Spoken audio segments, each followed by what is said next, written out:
بسم الله الرحمن الرحيم الحمد لله رب العالمين الصلاة والسلام على أشرف الأنبياء والمرسلين نبينا محمد وعلى آله وأصحابه أجمعين وبعد السلام عليكم ورحمة الله وبركاته. وعليكم السلام ورحمة الله.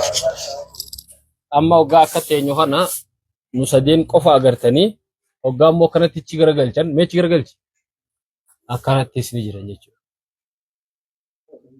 خبجمتوتا داوتوتا خينيا أمتا مسلمة بلا الران تنا بكيت أركبنو بكا قلبي أمتا إسلاما هند خيسة جرتو قلبي أمتا أورومو هند خيسة جرتو لفا جاللا بوجي جرا أدولا وايو مقالا أدولا وايو جاء توكو يوخاو جاء لما دور سومنا دورا مي جالن كين سومنا دورا رفني أنا في أستاذ عبد الله أسرها سكنتا قويا سديما قويا أفوري سني دبرسيني أسي sagantaa bohaartiitii fi jaarmee masgiidaati ture sagantaa san gaggeessinee asii khunne bakkuma gaafa san masgiida irra jaarreennee dhufne san arraan tana deebinee dhufne dachiin arraan tana huno amma irra dhaabbannu tasharaan irra jiru tun hoga gabbaannee isin garsiifna dachii bal'oodha gaaddisa islaama barattoota isaa barsiisota isaatii fi hooggantoota gaaddisaa miseensa isaa hunda dabalatee sadarkaa addunyaa bakka adda addaa jiru jechuudha. Uno ka Austraaliyaa jiru, ka Ameerikaa, Kanaadaa, ka Ijiptii jiru, ka biyya keessa jiru bakka tanaas dabalatee bakka hedduudhaa gaaddisni waa hedduu godhee jira ummata kanaafi arraan tanaa bakka san akka gaaddisaatitti dheengadda akka qaama hawaasaatitti dhufne arraan tana immoo akka gaaddisatti anaa fi Ustaaz Umar Ismaa'il jechuudha.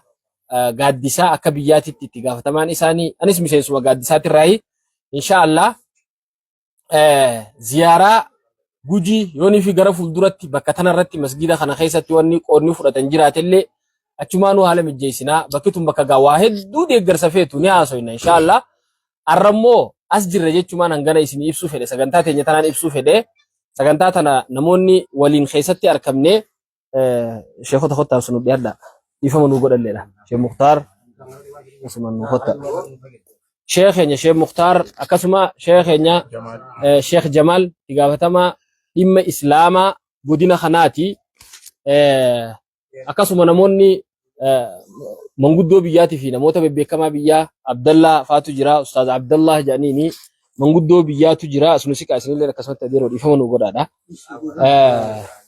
أكسي إن شاء الله asitti arkamnee bakka tana waan hawaasni gaaddisaa godhe isin garsiisuudha feene isaanirraa illee inshaallah sagalee takka takka dhageenye dachii tana isin garsiifne ijoollee tanaafillee kitaaba gurguddaa jedhanii fi kitaaba xixiqqaa afaan oromootti hajaa wal keessa firii dhibba takka finnee fi inshaallah kitaaba kana walumaan taanee hirraa akkasitti waan hanga kana waliin goonee boru yoo rabbi je izni rabbiitiin bakka biraa sagantaa biraa takkana bakka tana jennellee maqaa dha'uun feenu achumarraa laayiviidha isin garsiifna mee ani hangana sagantaa wajji hoggaa wal isin barsiise Ustaad Umar Ismaa'ilii fi akkasuma Sheekh Jamaal itti gaafatamaa dhimma islaamaa godina kanaa ka tahan isaanis fi koreelin naannoo tanaa warri masgidaa lafa masgidaa tana Sheekh keenya Shaamiin Ibrootu dhufee fuudhee isaanirraa warri tarakkabees yeroon sila ammaa miti gaafuma sana ta'uu qaba ture amma nuti harkifannellee dhufne boodarra ziyaarree akka gaaddisatti jechuudha akkas inshaallah mee Ustaaz Umarii wajjin turtii gaariin isin jedha. بسم الله الرحمن الرحيم الحمد لله رب العالمين الصلاة والسلام على رسول الله صلى الله عليه وسلم. السلام عليكم ورحمة الله وبركاته. بقى ربي سبحانه وتعالى فدي ساعتين وياي في فده bakka kabajamtu mana rabbiitiif bitamte qaadhimamte tana irratti rabbii wal nu agarsiise bakka kana gaan magaalaa Adoolaa Waayyuu tana gaafa dura isheenii Oromiyaa irra gaafa itti gaafatamaa du'aataa fi imaammanii ture magaalaa tana ziyaare irraa eegalee haga ammatti maqaasii qajeelumatti hin beekne jechuudha magaalaa Adoolaa Waayyuu ta'uu isiidha gaafa san isheenii hoggaa as dhufe rakkoo bakka kana jirtu dubbatee ture hawaasni kun bakka masgiidaa bakka ijoollee itti barsiifatan isaan barbaachisa jee shayni lallabe jammaan keenya jammaan gaaddisa islaamaa gareen sadaqatul jaariyaa dubartoota barattoota qabna miseensota hedduu qabna gareen sadaqatul jaariyaa dubartoota gaaddisa islaamaa buusii isaanii ka ji'arraa qarshii 10 walitti qaban namni yoo ol ta'ee waliin ture laan 10 faayidaa qabdi jechuu waan itti agarsiisanii qarshii 10 baatitti maallaqa biyya jiranii walitti qabaniiti walitti kuusanii hawaasa islaamaatiin deeggaraa jirraa jechuudha. Sanirraa lafa tana gaafa gartee isaan arkatan sheekanni yoggaa dubbatee deebisaa sheekaffannu qabna waan sheekni iyyate san jennee lafti tun akka bitamtu taasisee warri maallaqa san dabarsee anuma faadha. Asirraa lafti tun argamte hawwiin keenya gaa yeroon akkuma rabbiin fedhuutti haa malee yeroo sanitti wanni gartee asirratti masgiida ta'us madrasaa ta'us jaaramuudhaaf hawwii jiraachuu ture. Harkifanni tokko tokko kan isinis beektan ture namni hungaa bakka takka hin taa'u hojiidhaan karaa biraa daddabra waan hojjetu san karaa biraatitti daddabarsaadhaa deemaa turre ilaa asii geenye jechuudha. Isinirraa qaamni gartee Finfinneetti nu wajjin hirmaatellee inni jedhanii achitti biiroo sheekaatitti isa faadhaa wajjin wal mari'annee waan takka takka Sheekh Muktaar akkasitti wal eegaa turre jechuudha. Garuu haa ta'u ziyaaraan keenya bakka kana dhufnee namni waan hojjetu tokko rabbiin subhaanahu wa ta'aalaa gabricha isaa waggaa waa kanneef ni'imaa isaa irratti arkuu jaalataa jiran. Maalayyaa ilma namaati waan godhe kana ijaan arkuu ni jaalata.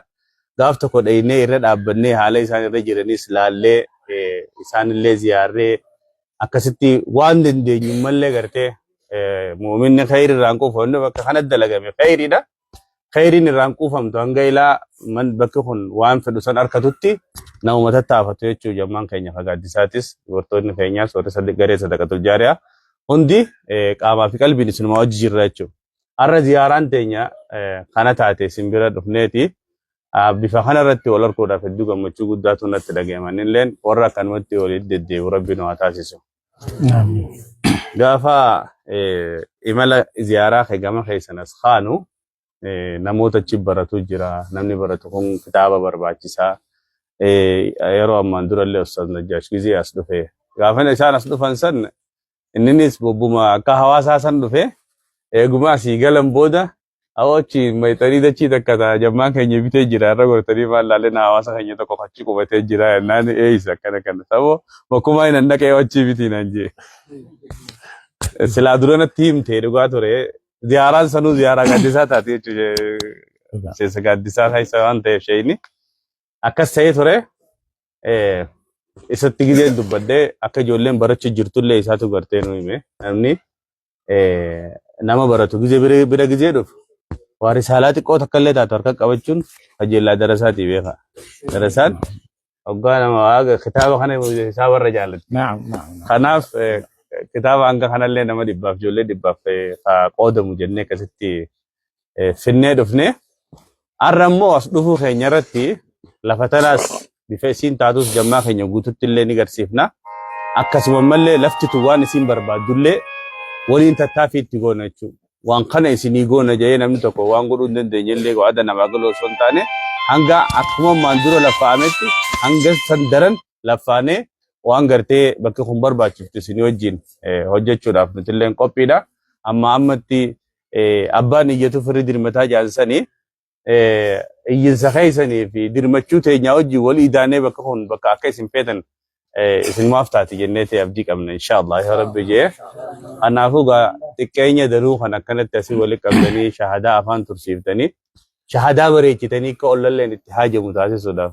Waan fi yoo bareeffate namni ollalleen itti haajama isiniif galame waan fi harkaa qabdu kana yoo bareechitee ati akka gara gootee saansankaatti goote ollalleen itti haajama waan isin harkaa qabdu kana isin harka bareeddee isiniif bareeddee rabbiin isinirraa jaalate ta ollalleen itti haajamu rabbi isinii haa godhu hedduu isin harkuudhaaf gammannee kanuma gaa inshaallah quraana kanas ijoollee warri gartee waa qindeessu nama quraana hin qabneef kannanii achi booda lafa tanaas waan takka takka laallee hin dabarsa.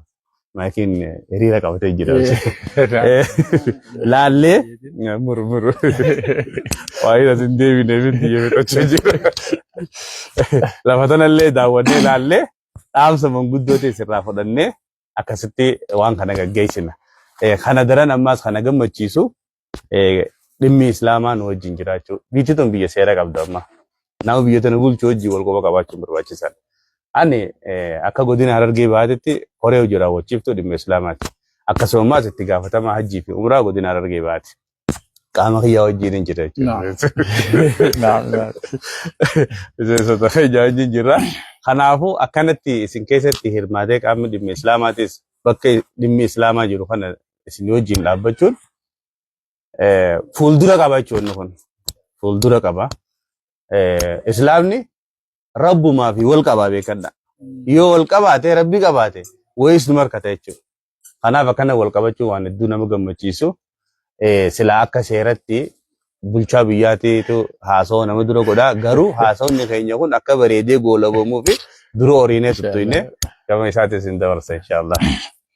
الحمد لله هدانا الإسلام وعلمنا القرآن خير الكلام وجعله نورا وحياة في القلوب وشفيع لما في الصدور. أشهد أن لا إله إلا الله وحده لا شريك له وأشهد أن محمدا عبده ورسوله وبعد. السلام عليكم ورحمة الله وبركاته. إيجا كان أرى godina Gujii Bahaa magaalaa Adolaa Wayyuutti keessummaan gugurdoon keessummaan kabajamuun gaaddisa Islaamarra miseensoti gugurdoon namni lama nutti dhufe baga nutti dhuftanii ahlan wa sahlan wa marhaban bikum baga nagaan nutti anaa dhufuu yooyyaa isiniin jenna. Kanaafi keessummaan tun keessummaa kabajamuudha. Keessummaa isin durallee gaafa da'awaa asitti goonu dhuftee ummata keenya kanallee ziyaartee asii ummata keenyallee gammachiittee nurraa deebitee arrallee lafa tanallee warra lafa tana nuu bite gaaddisa islaamaa waliin deebi'anii nuu dhufanii jirani. Dura alhamdulillahi rabbil aalamiin. Alhamdulillahi rabbil aalamiin. Baga nuu dhuftanii yooyyaa isiniin jenna.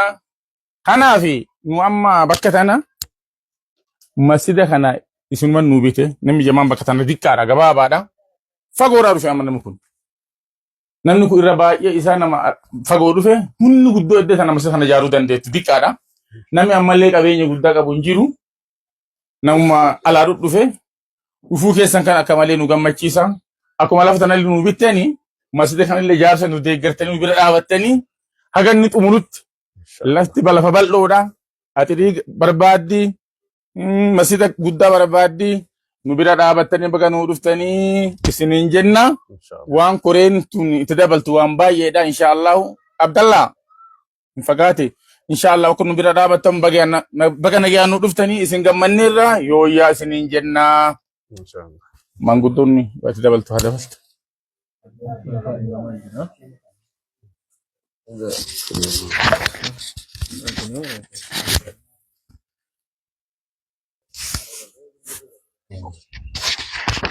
بسم الله الصلاة والسلام على رسول الله صلى الله عليه وسلم.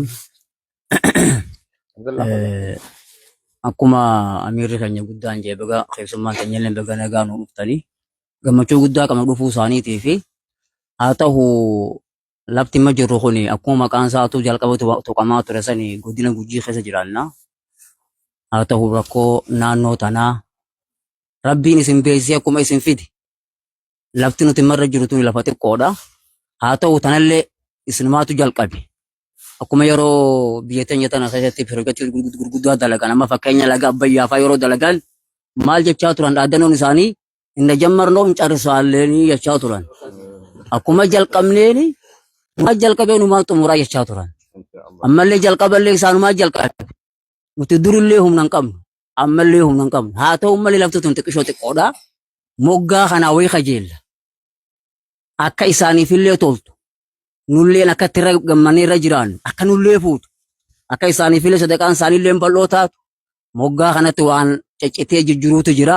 Alhamdulillah pilaanillee bahee jira naannoo tan amma ulaagaalee guuttattee jirti lafti tuni waan duraan sodaanee isaanii rabbii yeroo gabaabduu nurraa fixe naannoo tana moggaa kana lafa itti dabalachuudhaaf barbaannu jira.